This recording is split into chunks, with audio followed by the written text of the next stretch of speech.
আম্মার জন্মদিন উপলক্ষে আজকে এই কেকটা আমি নিজ হাতে বানালাম। কেমন হয়েছে আপনারাই বলেন। নামটাম লিখতে পারলাম না কারণ হাতে খুব একটা সময় নেই। তো সবাই আমার আম্মুর জন্য দোয়া করবেন। আজকে আম্মুর জন্মদিন। হ্যাপি বার্থডে টু আম্মা, হ্যাপি বার্থডে টু আম্মা, হ্যাপি বার্থডে টু আম্মা।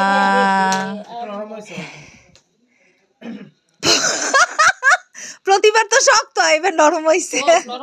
অরেঞ্জ কেকটা কিভাবে বানিয়েছি পুরো রেসিপিটা এখন শেয়ার করব। অরেঞ্জ নিয়ে নিয়েছি, ডিম নিয়ে নিয়েছি, ডিমের সাদা অংশ 6টা ডিম, আর এখানে 1 কাপ চিনি নিয়ে নিয়েছি, আর এখানে কেক ফ্লাওয়ার নিয়েছি। কেক ফ্লাওয়ার কিভাবে বানিয়েছি সেটা রেসিপি দিয়ে দেবো।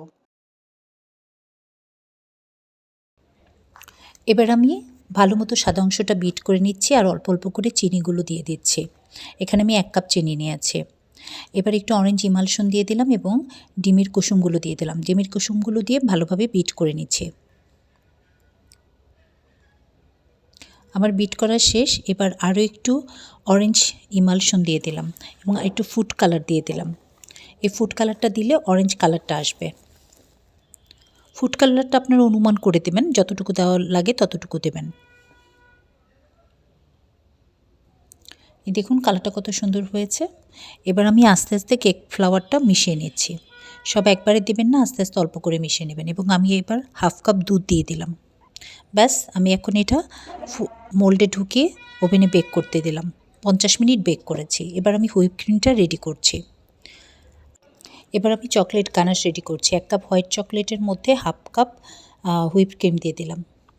আর এখানে আমি 2 কাপ হুইপ ক্রিম নিয়ে নিচ্ছি। এটা আমি ক্রিম বানাবো, যেটা কেকের মাঝখানে এবং উপরে ডেকোরেশন করব। কেকটা আমার রেডি হয়ে গেছে। এই যে দেখুন খুব সুন্দর সফট হয়েছে। আমি এবার কেকটা 3টা লেয়ারে ভাগ করে নেব। কেকটা এখনও অনেক গরম। এখানে আমি চকলেট অরেঞ্জ গানাশটা রেডি করে নিয়েছি। এটার মধ্যে হোয়াইট চকলেট, অরেঞ্জ মানে অরেঞ্জ যে কালারটা সেটা দিয়ে নিয়েছিলাম। আর ওই যে দেখেছেন 1/2 কাপ হুইপড ক্রিম নিয়েছি। সব কিছুর মেজারমেন্ট আমি ডিসক্রিপশন বক্সে দিয়ে দেব। এবার কেকটা আমি হুইপড ক্রিম দিয়ে ভালো মতো ডেকোরেশন করে নিচ্ছি।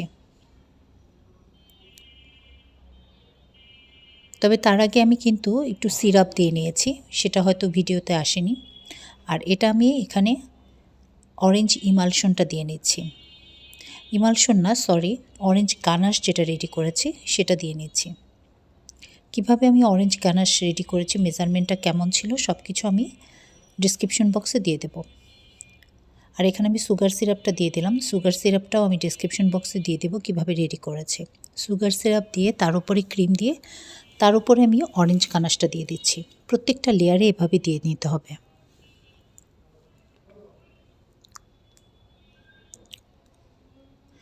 ব্যাস, আমার 3টা লেয়ার রেডি শেষ। এর উপরে এখন আবার আমি সুগার সিরাপ দিয়ে নিচ্ছি। তার উপরে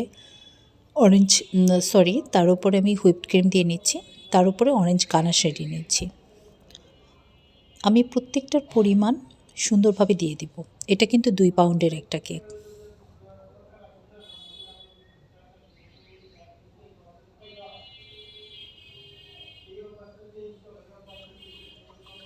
এখন আমি সুন্দরভাবে ক্রিমটা দিয়ে পুরো ডেকোরেশন করে নিচ্ছি। এখানে আমি হুইপড ক্রিমটা দিয়ে ডেকোরেশন করে নিচ্ছি। পুরো ডেকোরেশনটা আমি আপনাদেরকে দেখাতে পারিনি, কেননা এখানে আমার ক্যামেরাটা অফ হয়ে গিয়েছিল। তারপরে যতটুকু সম্ভব আমি দেখিয়েছি। তো এই যে আমার কেকটা রেডি হয়ে গেছে আম্মুর জন্মদিনের জন্য। সবাই আমার আম্মুর জন্য দোয়া করবেন। আর রেসিপিটা আমি পুরো ডেসক্রিপশন বক্সে দিয়ে দেব, ঠিক আছে? আর আপনারা আপনাদের মন মতো সাজিয়ে নেবেন। আমি আমার মন মতো সাজিয়ে নিয়েছি। কেমন হয়েছে আপনারাই বলবেন। যদি ভিডিওটা ভালো লাগে সাবস্ক্রাইব করবেন, আর যদি ফেসবুক থেকে দেখেন ফলো দিয়ে রাখবেন। আসসালামু আলাইকুম। এই যে কেকটা কেমন হয়েছে? আজকে আমার আম্মুর জন্মদিন, এই উপলক্ষে আমি একটা কেক বানিয়েছি। এই যে আমার সাথে পিচ্চিরা আছে। এই যে কেক, আমার কেকটা কেমন হয়েছে আপনারা বলেন। তো সবাইকে খোদা হাফেজ, ভালো থাকবেন সবাই।